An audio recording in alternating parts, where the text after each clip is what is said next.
Thank you for joining us for the Barbados Today evening news for Wednesday, February 7. I am Marie-Claire Williams. Our top story this evening, representatives from the Ministry of Education are due to meet with staff of the Grantley Adams Memorial School tomorrow following the latest incident of violence in schools. Yesterday, 3 15-year-old boys were stabbed during an altercation at the school, and a 12-year-old girl was also struck by a stone and injured on her leg. 2 boys have been assisting police with their investigations. Meanwhile, the head of the Barbados Secondary Teachers Union, Mary Redmond, told Barbados Today that the teachers decided to invoke Article 1 of the Health and Safety Act and remove themselves from what they say is an unsafe environment. She says they will be reporting to the Ministry of Education until the talks are held. The ministry has since informed parents that there will be no classes at the school tomorrow as the teachers meet with education officials. In other news, a top regional economist tells trade unions that any request for wage increases should be tied to productivity. The advice from the Director of Economics at the Caribbean Development Bank, Dr. Justin Ram, comes as unions continue to press for a salary increase for their members. But given the current economic challenges being faced by government, Ram says this is one of the bank's recommended fiscal rules for its borrowing member countries. The crux of the matter is, we say to workers in the public sector that if you want to have an increase in your wages, then that should also be matched by an increase in productivity. But if you have such a rule in place, it also means that you have a vested interest in the economy also growing.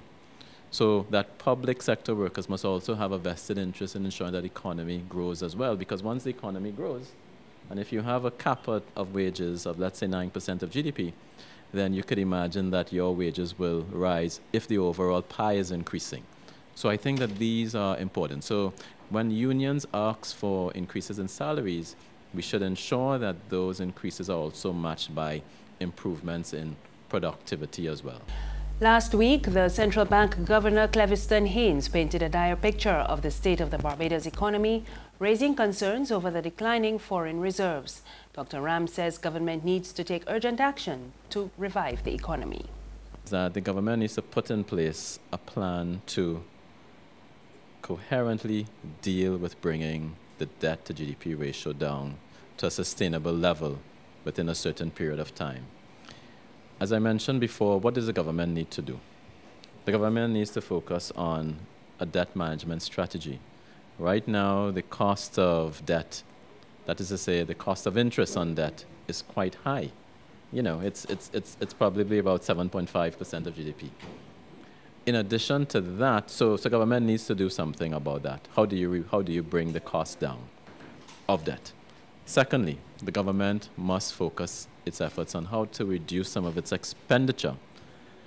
And here is where I want to say something about transfers and subsidies and the wage bill of central government. Transfers and subsidies as a proportion of GDP is just too high now in Barbados.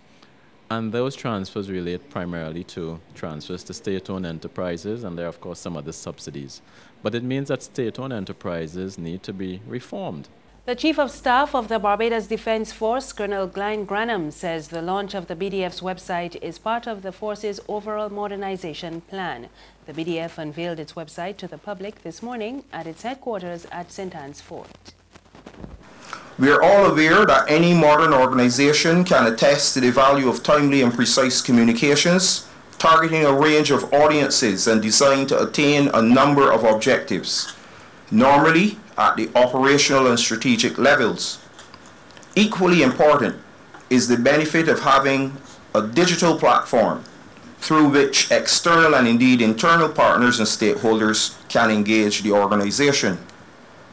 So, today, the Barbados Defence Force marches boldly into the ranks of those modern entities that leverage well-designed digitized corporate documents, pictures, videos, and omnidirectional communication portals located on the World Wide Web to serve its organizational purposes.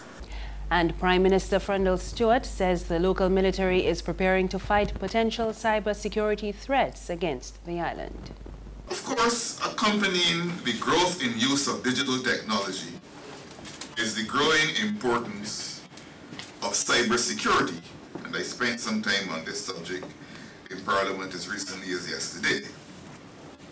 This is, of course, even more relevant in the case of national security agencies, and cybersecurity considerations are thus an integral part of any expansion in the application of digital technology to agencies such as the Barbados Defense Force.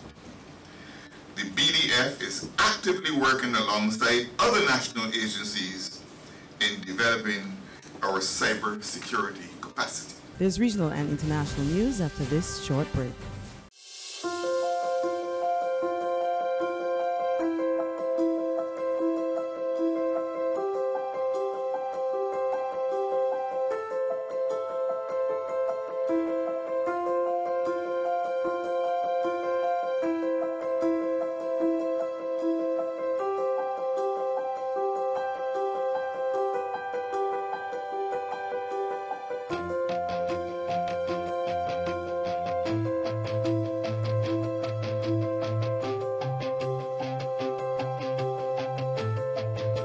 Barbados Today, news you can trust.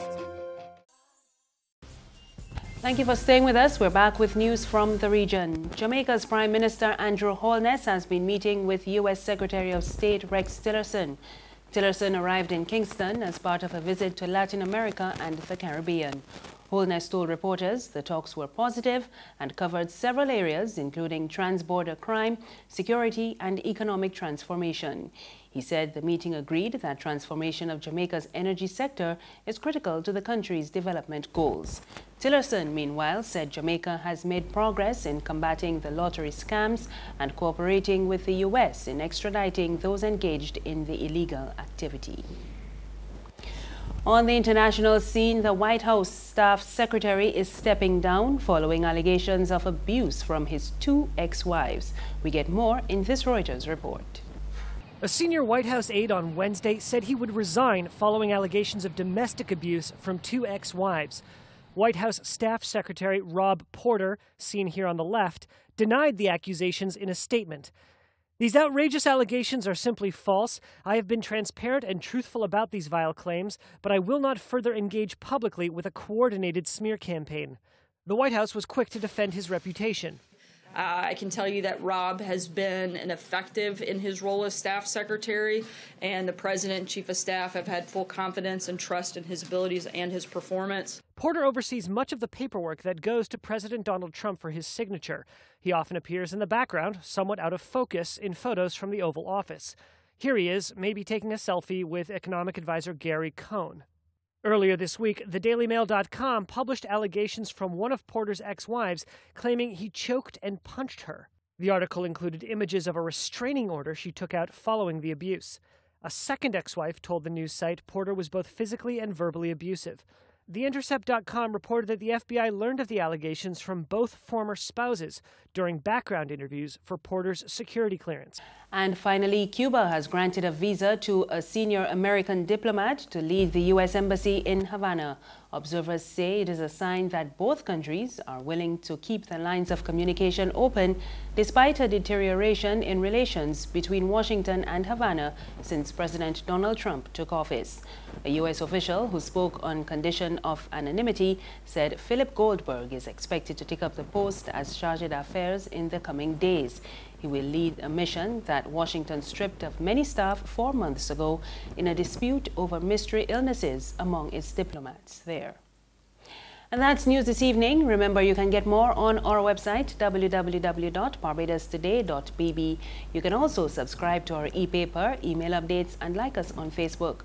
We're on Izumi Media in bus terminals and also on Screenplay at supermarkets and gas stations near you. You can also find us on Mix 96.9 FM. I am Marie Claire Williams. Have a good evening.